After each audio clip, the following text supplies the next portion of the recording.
Hey guys, today's video is going to be real quick. It's in response to the video that we posted yesterday where we showed our little baby pigeon that we're feeding, and she's not so little. Frillbacks are actually kind of a large breed of pigeon. She's a frillback pigeon. You can see all the fuzzy stuff. In yesterday's video about talking about the incubator that we found at the yard sale, we mentioned that we found this baby pigeon on the dirt floor of an aviary. She had fallen out of a nest and somehow had gotten out of the pigeon loft and was outside in the rain, found wet and cold and barely responsive.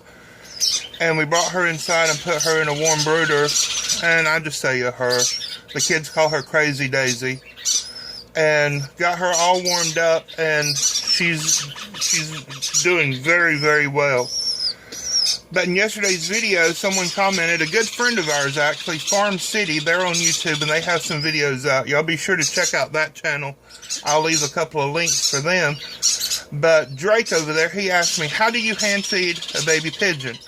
Now, I have been hesitant to show how to hand feed any of the birds because everybody has a different technique. Everybody does something just a little bit different. And folks are very, very quick to criticize other people's hand feeding techniques. That's not the way I do it. That's not how I was taught. You can't do that. That is not what the instruction says.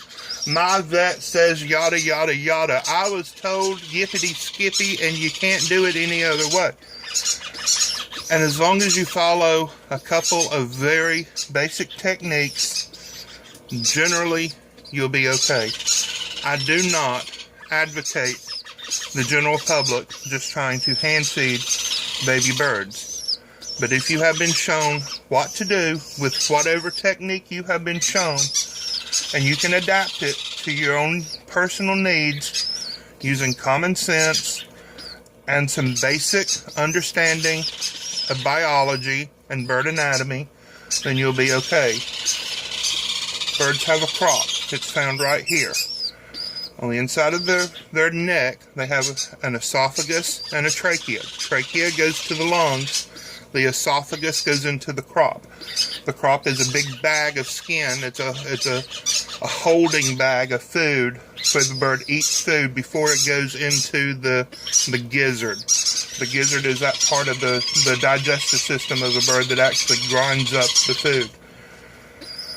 So what we want to do is the trachea, when you're looking at a bird facing the same direction as you, if she's facing away from me, her head is pointed the same direction that my head is. So this is her left side, this is her right side. On the left side of her, inside of her neck, is the trachea. That is the tube that goes from her mouth and nostrils down into her lungs. If you get any hand feeding formula, any food or liquid of any kind into the trachea, she's going to aspirate. That means that is going to clog her up. It's going to get into her lungs and it will cause her to die. On the right side of the body is the esophagus. It's a larger tube and it goes directly into the crop.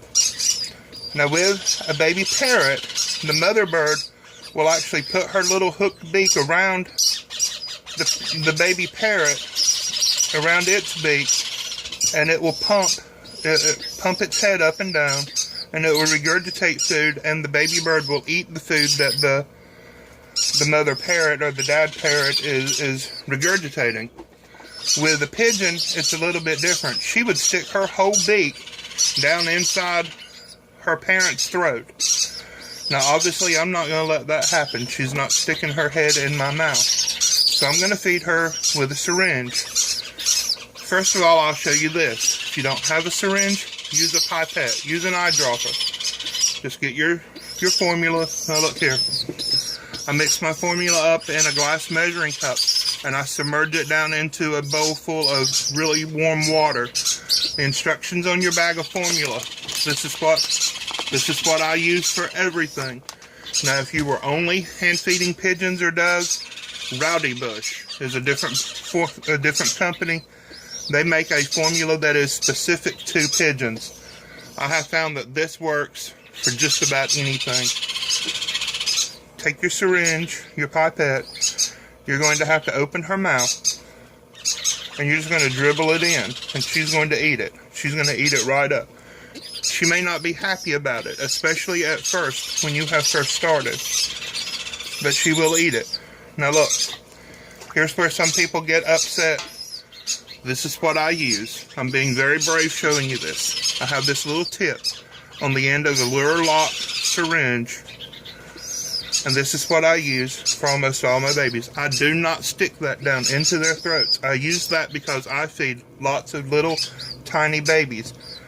I put that barely into her mouth, and I just squirt, and I let her eat, and she just made a mess. Pigeons can be messy. Like I said, they're not like parrots. They're different kind of birds. If you have a bigger syringe and you're comfortable with that, you can do that. Don't feed too much. I have found that about 20 cc's is plenty of food for this size pigeon. You just have to do it. And you're just going to dribble it into her mouth. I'm not sticking anything down her throat. I'm not sticking anything down her esophagus. Certainly not sticking it into the trachea. But what people will teach you is when you're feeding birds, you always come into the bird's mouth on the left-hand side so that you point the syringe to the right side so that hopefully the food goes directly down the esophagus and not into the trachea. Look, she's begging for more. See the way that she's sticking her beak in between my fingers? See that? That's how she would feed with her parents.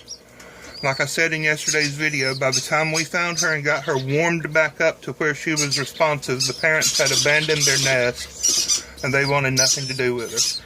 Now her crop is here. It's this little bag. It is full. She is full. She's done. We're done. My little quick video has gone longer than I thought it would. I hope you've enjoyed it. I hope that you have a wonderful day. Thank you for subscribing. I really do appreciate that. Leave us some comments down in the bottom. I learned on another video that I recently posted about laundry detergent that the quickest way for a YouTube creator to post to get comments on his video is to post something controversial. Well, here you go, folks. Here's your chance. Tell me what you think. God bless you. Bye-bye.